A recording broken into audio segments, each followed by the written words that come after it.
ನನಗೆ ಬಟ್ಟೆ ಕೊಡ್ಬೇಕು ನೀವು, ಇದರಿಂದ ಏನ್ ನಿನಗೆ ಪುಣ್ಯ ಬರುವುದಿಲ್ಲ. ಹಾಗಾದ್ರೆ ನಮಗೆ ಪುಣ್ಯ ಬರಬೇಕಾಗಿತ್ತು ಅಂತಂದ್ರೆ ಯಾರು ಅಸಹಾಯಕರದಾರಲ್ಲ, ಈ ಪ್ರಪಂಚದಲ್ಲಿ ಕಷ್ಟದಲ್ಲಿ ಬದುಕ್ತಾರಲ್ಲ ಅಂತವರಿಗೆ ಒಂದಿಷ್ಟು ಸಹಾಯ ಹಸ್ತ ನಾವು ಚಾಚಿದೀವಂತಂದ್ರೆ ಅದು ದ್ವಿಗುಣ ಆಗಿ, ಅದು 100 ಪಟ್ಟು ಜಾಸ್ತಿಯಾಗಿ ನಮಗೆಲ್ಲ ಬರ್ತದೆ. ಪುಣ್ಯದಿಂದ ನಮಗೆ ಸುಖ ಪ್ರಾಪ್ತಿಯಾಗ್ತದೆ. ದಾನ ಅಂತಂದ್ರೆ ಏನು? ನಾವು ಮೈಕ್ನಾಗ ಹೇಳುವಷ್ಟು ಮಟ್ಟಕ್ಕೆ ಬೇಡ, ಅಥವಾ ಬ್ಯಾನರ್ ಕಟ್ಟಿ ಹೇಳುವಂತಾದ ಬೇಡ. ನಮ್ಮ ನೆರೆಹೊರೆ ಏನದಾರಲ್ಲ, ಯಾರ ಕಷ್ಟದಲ್ಲಿರ್ತಾರೋ ಅವರಿಗೊಂದಿಷ್ಟು ನನಗೆ ಸಾಧ್ಯ ಆದಷ್ಟು ನಾವು ಸಹಾಯ ಮಾಡಬೇಕು. ಇನ್ನೊಬ್ಬರ ಕಣ್ಣಲ್ಲಿ ನೀರ ಬತ್ತಿತ್ತು ಅಂದ್ರೆ ಅದನ್ನು ಒರೆಸುವ ಕೆಲಸ ಮಾಡಿದರೆ ಸಾಕು, ನಮಗೆ ಪುಣ್ಯ ಬರ್ತದೆ. ಹಾಗಾಗಿ ಇವತ್ತು ಈ ಸ್ಮರಣೆ ಏನ್ ನಡೆದಲ್ಲ, ಶರಣಶ್ರೀ ಗುರಪ್ಪ ಮೇತ್ರಿಯವರ ಪುಣ್ಯದ ಫಲಶ್ರುತಿ ಇದು. ಇವತ್ತು 7ನೇ ವರ್ಷ ಅವರು ಸತ್ಸಂಗದಲ್ಲಿದ್ರು ಅನ್ನೋದು ಒಂದನ್ನು ನೀವು ಬಹಳಷ್ಟು ಲಕ್ಷ್ಯದಲ್ಲಿ ಇರತಕ್ಕಂಥದ್ದು. ಸತ್ಸಂಗದ ಫಲನ ಇವತ್ತು ಇದು ಪುಣ್ಯ ಸ್ಮರಣೆಯಾಗಿ, ಪುಣ್ಯತಿಥಿಯಾಗಿ ಮಾರ್ಪಾಟಾಗಿ ಇವತ್ತು ಅವರನ್ನ ನಾವು ನೆನಪಿಸಿಕೊಳ್ಳಿಕ್ಕೆತ್ತಿದ್ದೇವೆ. ಇಲ್ಲಿ ನಾನು ಹೇಳ್ತೀನಲ್ಲ, ಅಲ್ಲ ನೀನು ಹುಟ್ಟಿದಿ ಬಂದಿ, ನಿನ್ನ ಹೆಂಡತಿ ನಿನ್ನ ಮಕ್ಕಳ ಎಲ್ಲಾ ಮಾಡ್ಕೊಂಡಿಪ್ಪ ಅಂತಂದ್ರೆ ನೀ ಈ ಸಮಾಜಕ್ಕೆ ಏನು ಕೊಟ್ಟಿ ಅಂತೇಳಿ ಯಾವೊಬ್ಬ ಶ್ರೀಮಂತನನ್ನ ನಾವು ಕೇಳ್ಬೋದು. ಆ ಶ್ರೀಮಂತ ಈ ಸಮಾಜಕ್ಕೆ ಕೊಡ್ತಾನೋ ಇಲ್ಲೋ ಗೊತ್ತಿಲ್ಲ. ಇವತ್ತು ಶರಣಶ್ರೀ ಗುರಪ್ಪ ಮೇತ್ರಿ ಅವರು ಈ ಸಮಾಜಕ್ಕೆ ಏನ್ ಕೊಟ್ಟಾರ? ಗುರಪ್ಪ ಮೇತ್ರಿ ಅವರು ಈ ಊರಿಗೆ ಏನು ಕೊಟ್ಟಾರ, ಅಥವಾ ಈ ಜಿಲ್ಲೆಗೆ ಏನು ಕೊಟ್ಟಾರ? ಏನು ಕೊಟ್ಟಾರ? ಏನು ಕೊಟ್ಟಿಲ್ಲ. ಏನು ಕೊಟ್ಟಾರಂದ್ರೆ, ಒಬ್ಬ ಅಶೋಕ್ ಮೇತ್ರಿ ಅಂತಕ್ಕಂಥ ಒಬ್ಬ ಕಲಾವಿದನನ್ನ ಈ ಸಮಾಜಕ್ಕೆ ಕೊಟ್ಟಿದ್ದಾರೆ. ಒಬ್ಬ ಸಮಾಜಕ್ಕೆ ಪ್ರತಿಭಾವಂತ ಕಲಾವಿದ, ಮೂಲತಃ ಹಲಗೆ ವಾದನ, ಆಮೇಲೆ ಹಾರ್ಮೋನಿಯಂ, ಹಾಡುಗಾರಿಕೆ, ತಾಳ, ಒಟ್ಟಾರೆ ಎಲ್ಲ ಕಲೆಗಳಲ್ಲಿ ತೊಡಗಿಕೊಳ್ಳುವಂತಹ ಪ್ರತಿಭಾವಂತ ಕಲಾವಿದನನ್ನ ಕೊಟ್ಟಿರ್ತಕ್ಕಂಥ ಇದು ಕೀರ್ತಿ, ಇದು ಯಾರಿಗೆ ಸಲ್ತದೆ ಅಂತಂದ್ರೆ ಶರಣಶ್ರೀ ಗುರಪ್ಪ ಮೇತ್ರಿ. ಮತ್ ಮಿಕ್ಕವರೆಲ್ಲ ಏನ್ ಕೊಟ್ಟಿರಿ? ಏನ್ ಕೊಟ್ಟಿಲ್ಲ. ಬದುಕುದ ಹೆಚ್ಚಾಗೈತಿ. ಇವತ್ತು ವಾತಾವರಣ ಎಂತದ ನಿರ್ಮಾಣ ಆಗಿದೆ ಅಂದ್ರೆ, ಜಾತಿಗೆ ಭೇದ ಎಲ್ಲಿ ನೋಡ್ತೀವೋ ಅಲ್ಲೆಲ್ಲ ಜಾತಿ, ಒಂದು ಜಾತಿಗಳಿಗೆ 100 ಜಾತಿಗಳು, ನಾನು ಮೇಲು ನಾನು ಕೀಳು, ಜಾತಿಗೆ ಭೇದ, ಗೋತ್ರಕ್ಕೆ ಭೇದ, ತಾತ ಪುತ್ರ ಅಣ್ಣ ತಮ್ಮರಿಗೆ ಭೇದ, ಎಲ್ಲಿ ನೋಡಿದಲ್ಲಿ ಭೇದ ಅಂತಕ್ಕಂಥ ಈ 2 ಅಕ್ಷರ ಸಮಾಜವನ್ನ ಹಾಳುಗೆಡಿದೆ. ಅದಕ್ಕೆ ಜಾತಿಹೀನನ ಮನೆಯ ಜ್ಯೋತಿ ತಾಹೀನವೇ ಅಂತೇಳಿ ಅಪ್ಪ ಬಸವಣ್ಣವ್ರು ಹೇಳ್ಕೊಂಡು ಬರ್ತಾರ. ಯಾರು ನೀವು ತಿಳ್ಕೊಂಡಿರಲ್ಲ, ಅವ ಹೀನ ಜಾತಿಯವಂತ ಯಾರು ತಿಳ್ಕೊಂಡಿರಲ್ಲ, ಅವನ ಮನೆಯೊಳಗೂ ಆ ಜ್ಯೋತಿ ಅದೇ ಬೆಳಕನ್ನು ಕೊಡುತ್ತದೆ. ನಾವು ಶ್ರೇಷ್ಠರು ಅಂತೇಳಿ ಯಾರು ತಿಳ್ಕೊಂಡಿರಲ್ಲ, ಅವ್ರ ಮನೆಯೊಳಗೂ ಅದೇ ಜ್ಯೋತಿ ಬೆಳಗ್ತದೆ. ಜ್ಯೋತಿ ಎಲ್ಲ ಕಡೆ ಪ್ರಕಾಶವನ್ನು ಕೊಡುತ್ತದೆ. ಅದಕ್ಕೆ ಇವತ್ತು ಒಂದು ಒಳ್ಳೆಯ ಕಾರ್ಯ ಮಾಡಿ ಹೋಗ್ಯಾರ ಅಂತಂದ್ರೆ, ಅವ್ರ ಮಗ ಮಾದೇವ ಅವರು ಕೂಡ ಕಲಾವಿದರು, ಅವ್ರ ಮಗಳು ಆಕೆಯೂ ಕೂಡ ಕಲಾವಿದೆ. ಒಂದು ಮನೆಯಲ್ಲಿ 3 ಜನ 4 ಜನ ಹುಟ್ಟತಾರ ಅಂತಂದ್ರೆ ನಾವು ರೊಕ್ಕ ಕೊಡ್ತೀವಿ, ನಮಗೆ ಕಲೆಯನ್ನು ಕಲಿಸ್ರಿ ಅಂದ್ರೆ ಬರೋದಿಲ್ಲ. ಸುಕೃತ ಪುಣ್ಯ ಇತ್ತು ಅಂತಂದ್ರೆ ಕಲೆ ಬರುತ್ತದೆ. ಇರ್ಲಿಲ್ಲ ಅಂದ್ರ ನೀವು ಬೇಕಾದಷ್ಟು ಪೆಟ್ಟಿಗೆ ತಬಲ ತಾಳ ಏನೆಲ್ಲಾನು ಮುಂದೆ ಇಟ್ಕೊಂಡು ಕೂತು ಒಬ್ಬ ರಾಷ್ಟ್ರೀಯ ಕಲಾವಿದ ಆದಂತೇಳಿ ಅವನ ಮುಂದೆ ನಾವು ಕಲ್ಯ ಕೂತ್ರ ಆ ವಿದ್ಯೆ ಬರೋದಿಲ್ಲ, ಆ ಕಲೆ ಬರ್ಲಿಕ್ಕೆ ಸಾಧ್ಯ. ಅಲ್ಲೇ ಸುಕೃತ ಪುಣ್ಯ ಬೇಕರೆ. ಅದಕ್ಕೆ ಗಾನ ವಿದ್ಯೆಯೇ ಲೇಸು ಅಂತ ಹೇಳ್ತಾರೆ. ಗಾನ ವಿದ್ಯೆಯ ಲೇಸು ಏನು 64 ವಿದ್ಯೆಗಳಲ್ಲಿ ಅತ್ಯಂತ ಶ್ರೇಷ್ಠವಾಗಿರ್ತಕ್ಕಂಥ ವಿದ್ಯೆ ಯಾವುದು ಅಂತಂದ್ರೆ ಗಾನ ವಿದ್ಯೆ. ಆದರೆ ಅದನ್ನ ಈ ಗಾನ ವಿದ್ಯೆಯನ್ನು ನಾವು ಪ್ರತಿಷ್ಠೆಗಾಗಿ ಹಾಡಬಾರದು. ಪ್ರತಿಷ್ಠೆಗಾಗಿ ಗುಣಗಾನವನ್ನು ಮಾಡುವಂತದಲ್ಲ. ಪರಮಾತ್ಮ ವೇದ ಪ್ರಿಯನೂ ಅಲ್ಲ, ನಾದ ಪ್ರಿಯನೂ ಅಲ್ಲ. ಆತ ಭಕ್ತಿಯ ಪ್ರಿಯನಿದ್ದಾನೆ. ಭಕ್ತಿ ಪ್ರಿಯ ಅದಾನ. ನಾವು ಏನು ಕಲಿಬೇಕಾಗಿತ್ತಂದ್ರೆ ಭಕ್ತಿ ಮಾಡೋದನ್ನ ಕಲಿಬೇಕು. ಭಕ್ತಿ ಮಾಡೋದನ್ನ ಕಲಿಯಿಲ್ಲ ಅಂತಂದ್ರೆ ನಾವು ಏನೆಲ್ಲ ಕಸರತ್ತುಗಳನ್ನು ಮಾಡಿದ್ರು ಕೂಡ ಅದು ವ್ಯರ್ಥ ಆಗ್ತದೆ. ನಾವು ಮಾಡುವಂತ ಭಕ್ತಿಗೆ ಪರಮಾತ್ಮನ ಒಲಮೆ ಆಗ್ಬೇಕು. ನಾನು ಅಲ್ಲೆಲ್ಲೆಲ್ಲೆಲ್ಲಿ ಹೇಳಿರ್ತೀನಿ. ತಾನ್ಸೇನ್ ಹೆಸರು ಗೊತ್ತಲ್ಲ, ನಮ್ಮ ಬೆಳಗಿರಿ ಕಲಾವಿದರು. ತಾನ್ಸೇನ್ ಜಗತ್ ಪ್ರಸಿದ್ಧ ಕಲಾವಿದ ತಾನ್ಸೇನ್. ತಾನಸೇನನ ಗಾಯನವನ್ನ ಕೇಳಬೇಕಾಗಿತ್ತು ಅಂದ್ರೆ ಸಾಗರೋಪಾದಿಯಲ್ಲಿ ಜನ ಬರ್ತಿದ್ರು. ಸಾಗರೋಪಾದಿಯಲ್ಲಿ ಜನ ಬರ್ತಿದ್ರು. ಒಂದಿನ ರಾಜ ತಾನ್ಸೇನ, ನೀನು ಇಷ್ಟು ಅಮೂಲ್ಯವಾಗಿರ್ತಕ್ಕಂಥ ಬೆಲೆ ಕಟ್ಟಲಾಗದಂತ ಸಂಗೀತವನ್ನ ನಮಗೆಲ್ಲ ಕೊಡ್ತೀಯಲ್ಲ, ನಿನಗೆ ಕಲಿಸಿದಂತ ಗುರುಗಳು, ನಿನಗೆ ಕಲಿಸಿರುವಂತಹ ಗುರುಗಳನ್ನ ಒಂದು ಭೇಟಿ ಆಗ್ಬೇಕು, ಅವ್ರ ಗಾಯನವನ್ನ ನಾವು ಕೇಳಬೇಕು, ಅವ್ರ ನಮ್ಮ ಆಸ್ಥಾನಕ್ಕೆ ಕರ್ಕೊಂಡ್ ಬಾ ಅಂತಂದಿರತ್ತೆ. ಹೇಳಿದ್ರಂತೆ ತಾನ್ಸೇನ್ರು, ಅಪ್ಪ ನಾನು ನಿಮ್ಮ ಅಧೀನಿದ್ದೀನಿ, ನಿಮ್ಮ ಸಂಸ್ಥಾನದಲ್ಲಿ ನಾವು ಎಲ್ಲಾ ಸೇವೆಯನ್ನು ಮಾಡ್ತೀವಿ, ಸಂಗೀತ ಸೇವೆಯನ್ನು ಮಾಡ್ತೀವಿ. ಆದರೆ ನನ್ನ ಗುರುಗಳು ತಾನ್ಸೇನನ ಗುರುಗಳು ಹರಿದಾಸರು ಹೇಳಿದ್ರಂತೆ, ಅವ್ರು ಯಾರ ಆಧೀನ ಇಲ್ಲ, ಅವರ ಪರಮಾತ್ಮನ ಆಧೀನ. ಯಾವಾಗ ಹಾಡಬೇಕಂತ ಅನಿಸ್ತದೆ ಮೈದುಂಬಿ ಹಾಡ್ತಾರೆ. ಹಾಡಂದ್ರೆ ಹಾಡಂಗಿಲ್ಲ ಅವರು. ಅವ್ರು ಯಾವಾಗ ಹಾಡ್ತಿರ್ತಾರೋ ಆಗ ಹೋಗಿ ನಾವು ಕೇಳಬೇಕು. ಇಲ್ಲ ಅಂತಂದ್ರೆ ಇಲ್ಲ ಅಂತಂದ್ರೆ ತಾನ್ಸೇನ ಅಂದಾಗ, ಹಂಗಾದ್ರೆ ಏನಾದ್ರೂ ಮಾಡಿ ಒಟ್ಟು ತಾನ್ಸೇನನ ಗಾಯನವನ್ನ ನಾವು ಕೇಳಬೇಕು ಅಂತ ಹೇಳಿ ಅಂದಾಗ, ಆಯ್ತ್ರಿ ಅವ್ರು ಯಾವಾಗ ಮೈದುಂಬಿ ಹಾಡುವಂತಹದ್ದು ಅದು ಆಗ ಬರ್ತದೋ ಆಗ ಹಾಡ್ತಿರ್ತಾರೆ, ನಿಮ್ಮನ್ನ ಕರ್ಕೊಂಡು ಹೋಗ್ತೀನಿ ಅಂದಾಗ ತಾನ್ಸೇನ್ರು ಪ್ರತಿ ದಿವಸ ಹಾಡ್ತಿದ್ರು. ಇದೇ ಸಮಯಕ್ಕೆ ಹಾಡ್ತಾರ ಗೊತ್ತಿರಲಿಲ್ಲ.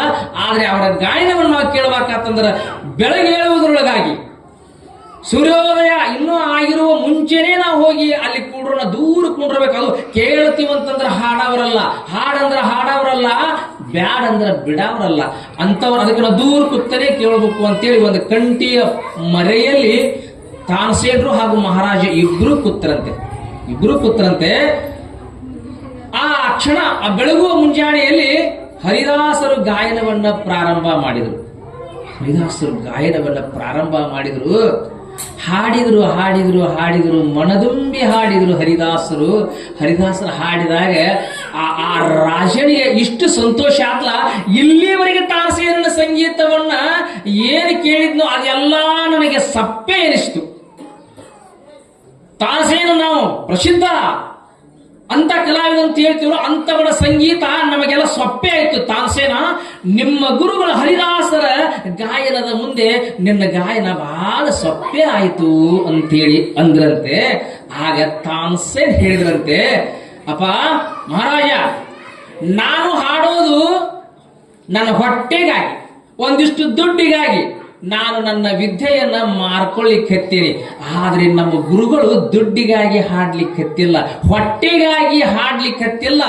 ಭಗವಂತ ಮೆಚ್ಚಬೇಕು. ಅವ ಹಾಡಿದ್ರಂದ್ರೆ ಭಗವಂತನಿಗಾಗಿ ಹಾಡ್ಲಿಕ್ಕೆ ಹತ್ಯಾನ. ಅದಕ್ಕಾಗಿ ಶ್ರೇಷ್ಠರಲ್ಲಿ ಶ್ರೇಷ್ಠ ಯಾರು ಅಂತಂದ್ರೆ ಹರಿದಾಸರು ಅಂತೇಳಿ. ಅದಕ್ಕೆ ಹರಿದಾಸರು ಮಹಾನ್ ಸಂಗೀತಗಾರರು ಅಂತ ಹೇಳಿ ಬಹಳ ಜನರಿಗೆ ಗೊತ್ತೇ ಇಲ್ಲ. ಹಾಗೆ ಯಾವನಲ್ಲಿ ವಿದ್ಯೆ ಇರುತ್ತದೆಯೋ ಅವರೆಲ್ಲರೂ ಹೊರಗಡೆ ತೋರಿಸ್ಕೊಳ್ಳೋದಿಲ್ಲ.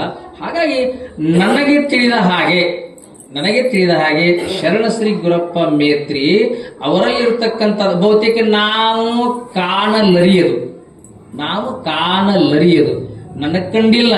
ಆದ್ರೂ ಕೂಡ ಅವರಲ್ಲಿ ಒಂದು ಅಂತರ್ಗತವಾಗಿರ್ತಕ್ಕಂಥ ಶಕ್ತಿ ಏನಿದೆ.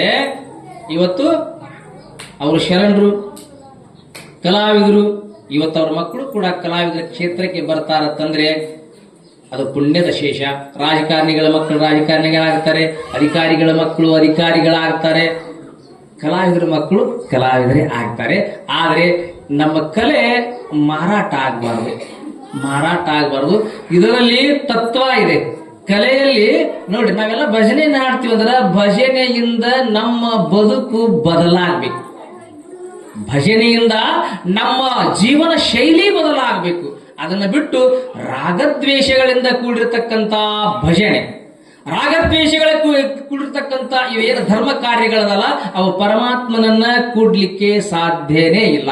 ನಮ್ಮ ಆನಂದ ಆಗ್ಬೇಕಾಗಿತ್ತಂದ್ರೆ ನಾವೆಲ್ಲ ಬಸವ ತತ್ವವನ್ನ ಪಾಲಿಸ್ತೀವತ್ತಂದ್ರೆ, ಸಿದ್ಧಾರೂಢರ ತತ್ವಗಳನ್ನ ಹೇಳ್ತೀವತ್ತಂದ್ರೆ ಏನ್ರಿ, ಯಾರೇ ನಿಂದಿಸ್ರಿ, ಯಾರೇ ನಿಂದೆಗಳನ್ನ ಮಾಡಿ, ಯಾರು ನಮ್ಮನ್ನ ನಿಂದಿಸುತ್ತಾರೋ ಅವರೆಲ್ಲ ನಮ್ಮ ಗುರುಗಳು ಅಂತೇಳಿ ತಿಳ್ಕೊಂಡು ಇವತ್ತಂದ್ರೆ ಬಹಳ ಸರಿಯಾಗಿ ಹೋಗ್ಬಿಡ್ತದೆ. ಅವರೆಲ್ಲ ಯಾರು ನಿಂದ ಮಾಡ್ತಾರಲ್ಲ ಅವರೆಲ್ಲ ನಮ್ಮ ಗುರುಗಳೇ ಅಂತೇಳಿ ತಿಳ್ಕೊಂಡು ನಾವು ಭಗವಂತನ ನಾಮಸ್ಮರಣೆಯನ್ನ ನಾವು ಏನಾಗಬೇಕಾಗಿದೆ ಅಂದ್ರೆ, ಹುಟ್ಟಿ ಬಂದೀವಲ್ಲ, ನಮ್ಮ ಜನ್ಮ ಸಾರ್ಥಕ ಆಗಬೇಕಾಗಿತ್ತು ಅಂದ್ರೆ ಈ ಭವವನ್ನ, ಈ ಜನನ ಮರಣ ರೂಪಾತ್ಮಕವಾಗಿರ್ತಕ್ಕಂಥ ಸಂಸಾರದಿಂದ ನಾವು ಪಾರಾಗಬೇಕಾಗಿತ್ತಂದ್ರೆ ಅನುದಿನ ಅನುಕ್ಷಣ ಭಗವಂತನ ನಾಮಸ್ಮರಣೆಯನ್ನ ಮಾಡುವುದರಲ್ಲಿ ನಾವು ತಲ್ಲೀನರಾಗಬೇಕಾಗ್ತದೆ.